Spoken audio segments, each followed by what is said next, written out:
Emotional immaturity is not about malice, it's about avoidance. And it doesn't just hurt, it erodes trust, safety, and intimacy at the root. We're not here to shame, we're here to name. Because once we name it, we can choose something better. Avoids accountability. This is the classic pattern. Blame others, deflect, deny, or rewrite history. When mistakes happen or feelings get hurt, instead of stepping into the discomfort and owning their part, emotionally immature men often find ways to shift the focus away from themselves. Maybe it's blaming you, maybe it's minimizing what happened, or sometimes it's just straight up denial. Whatever form it takes, the message underneath is clear. I'm not vulnerable enough to admit I was wrong. At the heart of this behavior is a fragile sense of self-worth that can't bear the weight of shame. When I started studying vulnerability and shame, I saw how powerful and paralyzing the fear of being flawed can be. People who avoid accountability often aren't trying to be difficult on purpose.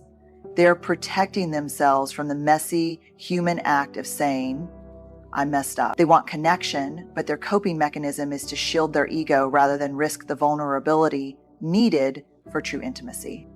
This creates a painful cycle. You raise a concern, hoping for honesty and growth, and instead you meet defensiveness or silence. You're left feeling unseen and questioning yourself. Am I overreacting? Is this my fault? That self-doubt only feeds the shame the other person is trying to avoid. It's exhausting and isolating. Research shows that people highly sensitive to shame are more likely to avoid accountability as a defense mechanism. It's not stubbornness or indifference, it's fear. But here's the truth. Accountability isn't about perfection. It's about courage. The courage to say, I'm not proud of this, but I want to make it right. And that courage is the foundation of trust and connection. When accountability is missing, relationships suffer. But with it, love grows stronger. Uses anger to mask vulnerability. Instead of saying, I'm hurt, they say you're too sensitive. Instead of crying, they yell or shut down completely. This isn't strength. It's emotional camouflage. It's a way to hide the parts of themselves that feel fragile, exposed, or uncertain. It's really going on underneath that anger is fear of being seen as weak or not enough. When you grow up believing that vulnerability equals danger, anger becomes the default shield. It's louder, it's more acceptable, and it keeps people at a distance. But anger isn't the problem. It's what anger is covering up that matters. I've spent a lot of time exploring how we protect ourselves from vulnerability. And what I've learned is that anger is often the first line of defense when someone feels emotionally unsafe. It's easier to be mad at someone else than to sit with your own pain. But this defense comes at a cost. When anger replaces honesty about feelings, connection suffers. It's also important to recognize how confusing this can be for the people on the receiving end. You're not just dealing with the anger, you're trying to understand what's beneath it. You want closeness, but instead you get distance wrapped in intensity. It leaves you wondering if you caused it or if something is wrong with you. Research shows that many people who struggle to express vulnerability have learned early on that it's too risky. They don't lack emotions. They lack safe ways to share them. Emotional maturity means learning to sit with discomfort without needing to hide behind anger. The courage to say, I'm hurt, instead of you're too sensitive, opens the door to real connection. That's where healing begins. Struggles with consistency. He says he'll call, doesn't. He opens up, then vanishes. This isn't random. It's often a self-protection strategy, staying close enough to feel wanted, but far enough to avoid emotional exposure. It's like standing on the edge of a pool, dipping a toe in, but never fully diving. Consistency is one of those things that feels simple on the surface, but it's actually a powerful measure of emotional maturity. It says, I'm here, you can count on me. But when someone struggles with it, it creates uncertainty. You start wondering if what you experienced was real or just a momentary glimpse. Why does this happen? A lot of it traces back to early experiences where emotional safety was unreliable. If you grew up in a place where people were unpredictable, sometimes present, sometimes distant, your nervous system learned to brace for inconsistency. As adults, that pattern doesn't magically disappear. It shows up in how you relate, the push and pull, the hot and cold, the hesitation to fully engage. That push-pull dynamic can be painful for everyone involved. It leaves the other person in limbo, guessing, doubting. Is this the real him? Will he stay? Can I trust this? Trust isn't built on uncertainty. It's built on reliable presence over time, even when it's messy or imperfect. But here's the hopeful part. Consistency is a muscle, and like any muscle, it can be strengthened.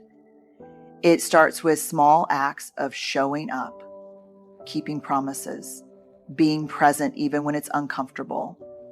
It's saying, I'm here even if I don't have all the answers.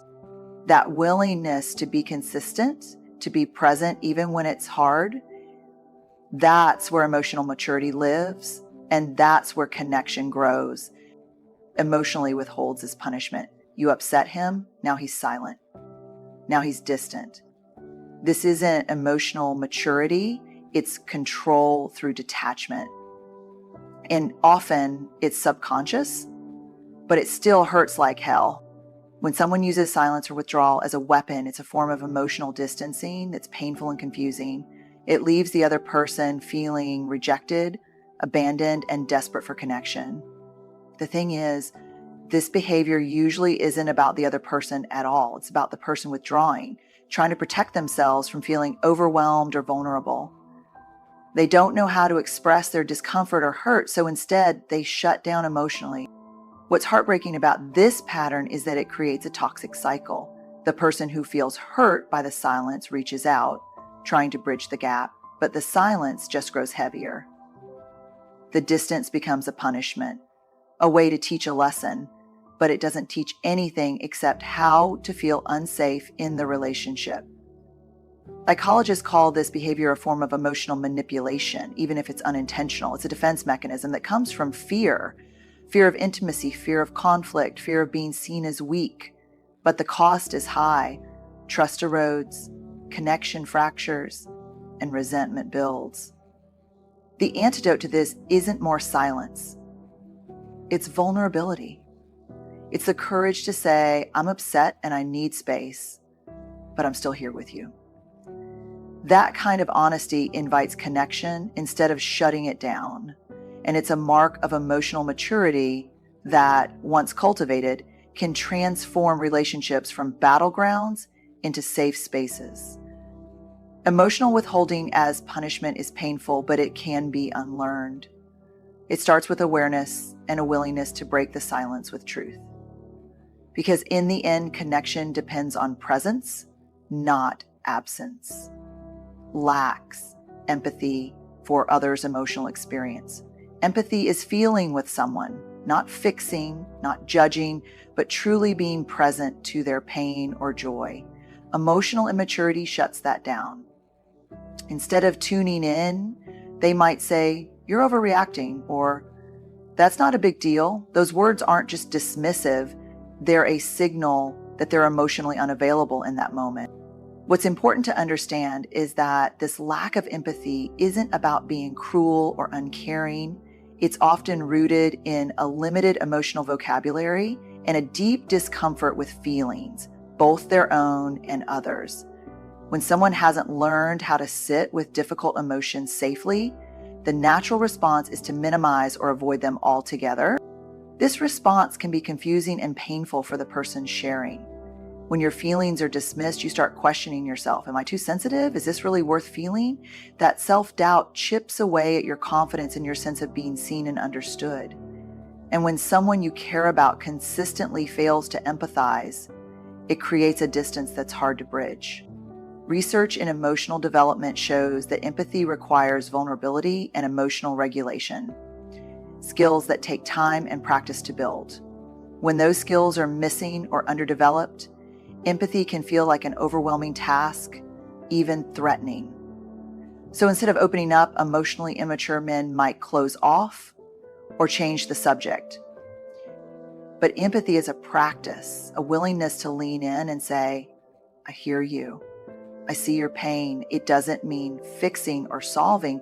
It means being with. That willingness is a cornerstone of emotional maturity, and it's what builds true connection. Without empathy, relationships become lonely places. With it, they become safe harbors. Reacts defensively to feedback, even gentle, loving feedback can provoke a storm, deflection, sarcasm, or flat-out denial. Why? Because they experience correction as rejection. That sting, that hit to their sense of self feels unbearable, so the immediate impulse is to protect themselves rather than listen. It's easy to mistake defensiveness as stubbornness or arrogance, but it's often much deeper than that. When someone reacts this way, it's usually because their self-worth is fragile and they don't have the emotional tools to tolerate discomfort without shutting down or pushing back. Research shows that people with low distress tolerance, meaning they struggle to stay present when they feel criticized, are more likely to respond with defensiveness, even if the feedback is meant to help. This defensive reaction creates a challenging dynamic. The person offering feedback can feel rejected, unheard, or even unsafe to be honest again. Meanwhile, the one receiving the feedback may feel attacked and misunderstood, reinforcing their fear of vulnerability. It's a cycle that keeps growing, making genuine connection harder and harder. But emotional maturity means learning to sit with that discomfort, to hear feedback without feeling diminished or disrespected. It's about understanding that correction doesn't equal rejection, and that growth often begins in those hard moments. Being willing to say, thank you for telling me, instead of you're wrong, opens the door to real change and deeper trust. So while defensiveness can feel like armor, it often hides a profound vulnerability, a fear of being seen as less than enough. Recognizing this is the first step toward breaking the pattern and building healthier, more honest relationships. Seeks escape over resolution. Conflict arises and suddenly he's gone, physically or emotionally. Hard conversation, he's busy, distracted, or disappears altogether. This avoidance isn't about being indifferent, it's a protective mechanism, a way to dodge discomfort and vulnerability. But avoiding the hard stuff doesn't make it go away. It just piles up beneath the surface, waiting to erupt later. What's tricky here is that running away from conflict is often misread as strength or independence, but real strength lies in leaning into discomfort, in staying present when things get messy. Avoidance leaves relationships stuck in limbo, where problems aren't solved, feelings aren't expressed, and connection can't deepen. From a psychological perspective, this escape behavior is tied to fear. Fear of rejection, fear of being misunderstood, or fear of emotional overwhelm. When someone isn't equipped with the emotional tools to regulate those fears, the impulse to run is almost reflexive. It's easier to check out than to risk feeling vulnerable. But here's the truth: relationships grow through conflict, not despite it. The willingness to stay, to listen, to engage in difficult conversations is an act of courage and emotional maturity. It's about saying, I value this connection enough to face the discomfort. When escape becomes the go-to move, it leaves the other person feeling abandoned and invalidated. It creates a silent barrier that's hard to break down. Healing begins when both people choose presence over avoidance, curiosity over fear, because at the end of the day, connection requires staying, even when it's hard, needs constant validation but offers none. This isn't about healthy self-confidence. It's about a fragile sense of self that constantly seeks external approval to feel okay. He needs praise, reassurance, admiration, but rarely offers the same back.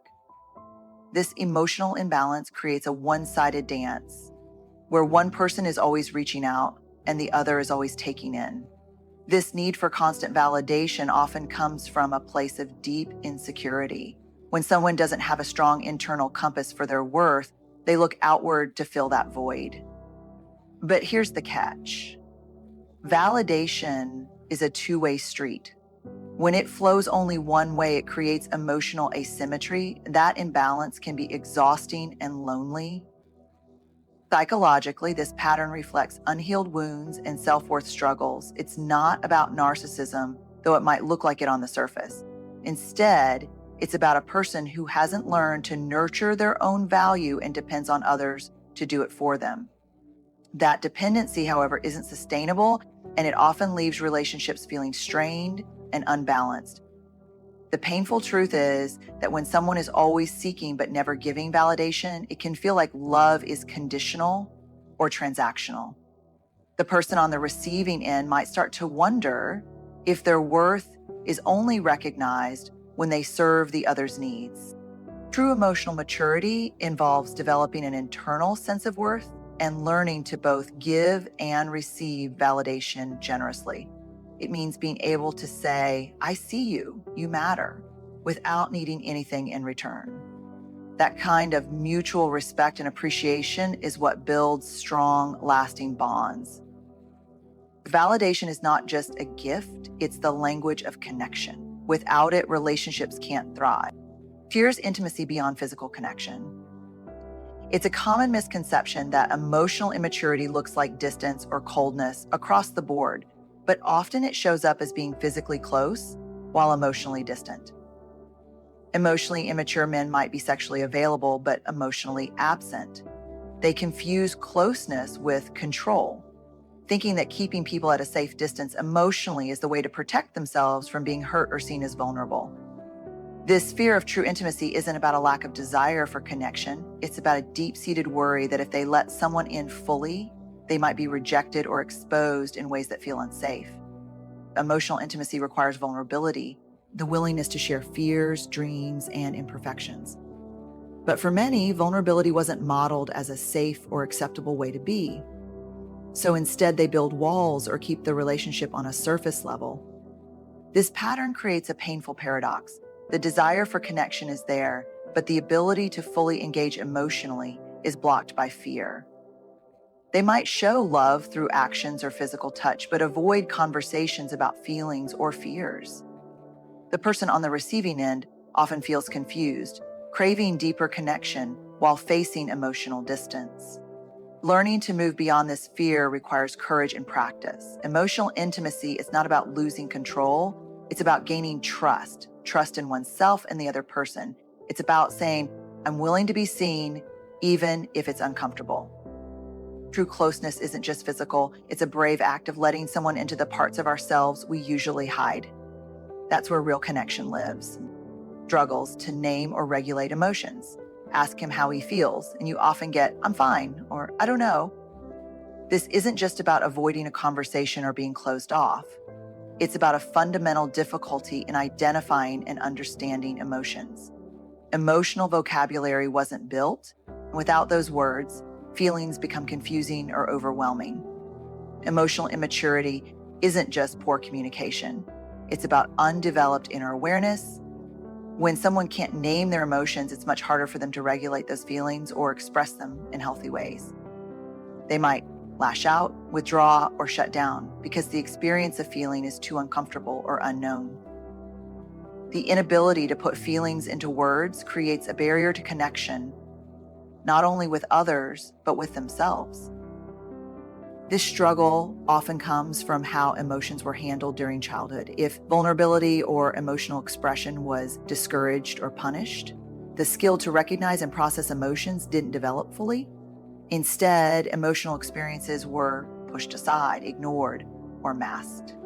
Developing emotional literacy is a cornerstone of emotional maturity. It means learning the language of feelings and practicing self-awareness. When you can say, I'm feeling anxious or I'm hurt, you gain power over your experience instead of being controlled by it. It's important to remember that emotional regulation isn't about being perfect or always calm. It's about understanding what's happening inside and responding with compassion and clarity. When emotionally immature men begin to build this awareness, it opens the door to healthier relationships and deeper self-acceptance. Because ultimately, naming our emotions is the first step toward owning them, and that's where true growth begins.